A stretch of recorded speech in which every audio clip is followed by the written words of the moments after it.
사랑하는 일산신광 청년 여러분, 안녕하십니까? 저는 성경 읽어주는 목사 구현모입니다. 여러분들은 지금 하나님을 경험하는 데서 오는 완전한 만족과 기쁨, 확신을 경험하기 위해 여러분들의 생활을 어떻게 정돈하고 계십니까? 내 영혼을 위해 관리해야 할 것들이 참 많습니다. 우리의 얼굴 안에도 참 관리해야 될 지체들이 많습니다. 우리의 입은 늘 실수투성입니다. 말의 실수로 사람과의 관계는 물론 하나님과의 깊은 교제를 하지 못하도록 만드는 것 또한 입술의 고백입니다. 눈은 어떻습니까? 사람은 무엇을 보느냐에 따라 삶이 완전히 달라질 수 있고 반대로 폭망할 수 있습니다. 귀, 듣는 것도 정말 중요합니다. 지금 들리고 있는 소리가 세상의 소리인지 하나님의 음성인지 잘 분별할 때 우리는 영적인 사람이 될 수 있기 때문입니다. 여러분들은 한 주간을 보내시면서 세상 속에서도 구별된 하나님의 자녀로 살아가기 위해 어떤 노력을 하고 계신가요? 갈라디아서 4장 19절 말씀처럼 우리는 우리 속에 그리스도의 형상을 이루기까지 노력하고 훈련받아야 하고 이것이 내 삶의 전체를 아우르는 능력으로까지 나타나야 될 것입니다. 오늘 우리가 함께 묵상할 말씀은 민수기 32장 1절로 9절까지의 말씀입니다. 말씀의 배경은 이렇습니다. 이스라엘 백성들이 가나안 땅을 정복해 나가는 과정 가운데 먼저 요단 동편의 땅을 정복하게 되었습니다. 이스라엘 백성들은 이제 요단강을 건너 하나님께서 약속하신 가나안 땅으로 더 나아가면 되는 것입니다. 그런데 갑자기 르우벤과 갓 지파가 요단 동편의 땅을 정복해 보니 그곳이 목축에 적합하다 판단하여 그곳에 머물고자 모세에게 요청을 하게 됩니다. 제가 오늘의 말씀을 읽어드리겠습니다. 민수기 32장 1절로 9절까지의 말씀입니다. 르우벤 자손과 갓 자손은 심히 많은 가축대를 가졌더라. 그들이 야셀 땅과 길르앗 땅을 본즉 그곳은 목축할 만한 장소인지라.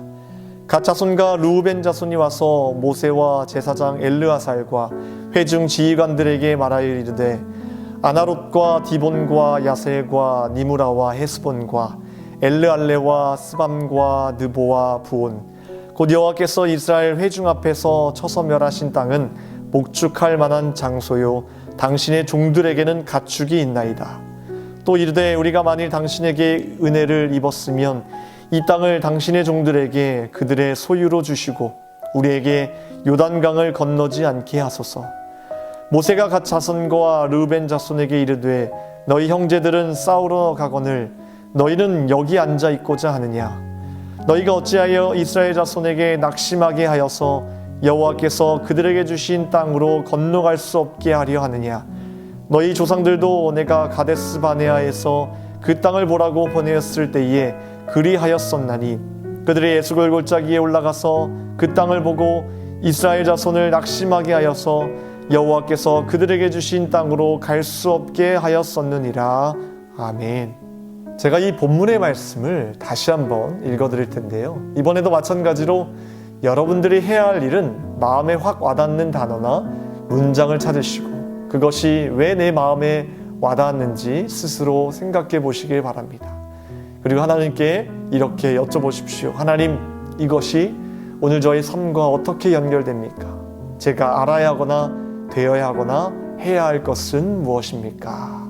다시 읽어드리겠습니다. 르우벤 자손과 갓 자손은 심히 많은 가축대를 가졌더라. 그들이 야셀 땅과 길르앗 땅을 본즉 그곳은 목축할 만한 장소인지라. 갓 자손과 르우벤 자손이 와서 모세와 제사장 엘르아살과 회중 지휘관들에게 말하여 이르되 아나롯과 디본과 야셀과 니무라와 헤스본과 엘르알레와 스밤과 느보와 부온 곧 여호와께서 이스라엘 회중 앞에서 쳐서 멸하신 땅은 목축할 만한 장소요 당신의 종들에게는 가축이 있나이다. 또 이르되 우리가 만일 당신에게 은혜를 입었으면 이 땅을 당신의 종들에게 그들의 소유로 주시고 우리에게 요단강을 건너지 않게 하소서. 모세가 갓 자손과 르우벤 자손에게 이르되 너희 형제들은 싸우러 가거늘 너희는 여기 앉아 있고자 하느냐? 너희가 어찌하여 이스라엘 자손에게 낙심하게 하여서 여호와께서 그들에게 주신 땅으로 건너갈 수 없게 하려 하느냐? 너희 조상들도 내가 가데스 바네아에서 그 땅을 보라고 보내었을 때에 그리하였었나니 그들의 예수골 골짜기에 올라가서 그 땅을 보고 이스라엘 자손을 낙심하게 하여서 여호와께서 그들에게 주신 땅으로 갈 수 없게 하였었느니라. 아멘. 저는 오늘의 말씀을 묵상하면서 어떻게 저렇게 이기적인 생각을 할 수 있지 않은 분노의 마음이 생겼습니다. 분명 하나님께서 말씀하신 땅은 저 요단강 건너편 가나안이라는 약속의 땅인데 그 땅에 들어가지 않고 본인들은 이것이 좋사오니 이 땅을 달라고 요구할 수 있을까 하는 이해되지 않는 마음이 들었습니다. 그런데 하나님은 그들이 그렇게 선택할 수 있었던 이유에 대해 1절 말씀에 친히 이렇게 기록해 두셨습니다. 그들이 야셀 땅과 길르앗 땅을 본즉, 다시 말해 하나님의 땅 가나안이 아니라 심히 많은 가축이 있는 길르앗을 본즉 그들의 마음이 변했다는 것입니다. 이 말씀 앞에 선 제 자신의 삶을 돌아보니 저 또한 하나님의 말씀과 약속이 아니라 세상의 것을 보았을 때 저 또한 그들과 똑같은 선택을 했었음을 깨닫게 됩니다. 오늘날 세상은 우리로 하여금 욕심으로 보게 합니다. 그것을 볼 때 우리는 늘 하나님의 약속의 땅을 버릴 만큼 그것들이 우리에게 뭔가 더 큰 만족을 줄 것이라 착각하게 만듭니다. 그런데 하나님은 모세를 통해 가데스 바네아의 사건을 회상시킵니다. 믿음의 눈으로 가나안 땅을 바라보지 못했던 10명의 정탐꾼은 광야에서 다 죽었지만 여호수아와 갈렙만은 하나님의 약속의 땅을 차지했다는 것입니다. 세상과의 타협은 하나님께서 보실 때 가나안 땅이라는 영적인 복을 누리지 못하게 하는 큰 죄라는 것입니다. 무엇이 여러분들의 발목을 잡고 있습니까? 무엇이 하나님의 약속의 땅을 버릴 만큼 좋아 보이게 합니까? 이 시간 함께 기도합시다.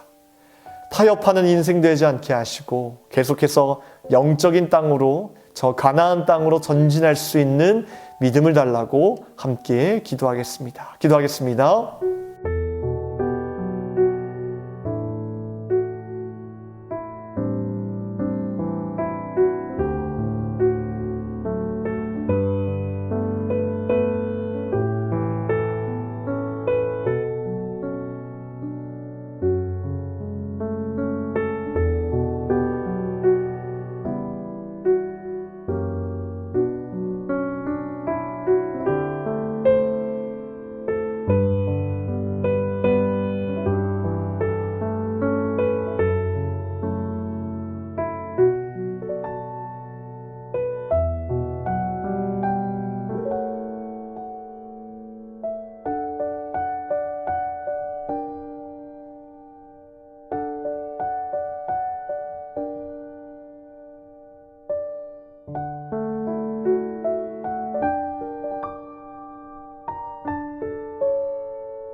여러분, 가나안 땅이 어떤 땅입니까? 그 땅은 길르앗 땅과는 비교할 수 없는 땅입니다. 그 땅은 하나님께서 아브라함에게 600년 전에 주시겠다 약속하셨던 세상의 그 어떤 것보다 귀하고 값지고 아름다운 땅이었습니다. 그런데 두 지파가 길르앗 땅을 보게 되니까 하나님의 말씀이 사라지게 되는 것입니다. 600년 전에 하셨던 그 약속이 이제 막 이루어질 찰나에 세상과 타협하게 되니까 보이지 않는 것입니다. 사라지게 되는 것입니다. 타협은 하나님의 것을 포기하게 만드는 것임을 기억합시다. 하나님께서 우리를 통해 이루고자 하시는 그 뜻이 바로 내 앞에 막 일어날 찰나에 눈앞에 그것을 보고도 버릴 수 있는 것이 타협이라는 것입니다. 사랑하는 청년 여러분, 하나님께서 여러분들 각자에게 허락하신 가나안 땅과 같은 비전, 선물, 축복이 있음을 기억하시면서 계속해서 믿음의 길로 나아가시길 바랍니다. 다음 주에도 계속됩니다.